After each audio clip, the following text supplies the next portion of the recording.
If you've been following all of the previous tutorials, you'll now have an idea of how to approach building a car. But you may have noticed that during the last section, it started to get more complex when we used tools like Square and tried to get continuity between surfaces. And typically this is the stage when beginners start to hit problems, as you're touching on the more advanced areas of using Alias. So what I would recommend for your next step is that you start from scratch again, but this time work out your own patch layout on a new vehicle design. And you can choose any design you like, but I've provided you with this mesh model as an underlay that you can work from, so that you can concentrate on the NURBS modelling rather than worry about the design. And I've used the transparency sliders here to make it easier to see. And if I shade it up, you can see that it's quite detailed. It's not accurate to any production data, but you'll probably recognise the car it's based on. I've included a project brief on this canvas plane, and what you're being asked to do is just build a block model to represent the main character and proportions of the design. So we're not looking for details or finished surfaces, just the ability to start sketching out the main forms in 3D space. So you'll want to keep your surfaces very light in terms of the number of CVs, so that they stay smooth and taut, particularly across the centre lines, and aim to capture the muscular character of the sports car.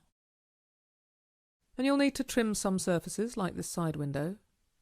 And at this stage, I'm not expecting you to get every surface exactly matching. So here on my side glass, there's still a gap between the roof and the side. But also, feel free to just explore how a shape might work by sculpting CVs, and maybe trimming to get an outline. Because the final patch layout for this car is quite complex, and before you even start to solve that, you need to get some idea of how the shapes will work in 3D. Because the problem with cars is that they're the hardest things to model, and they take a long time. So I've provided you with an example of a more finished version of this car.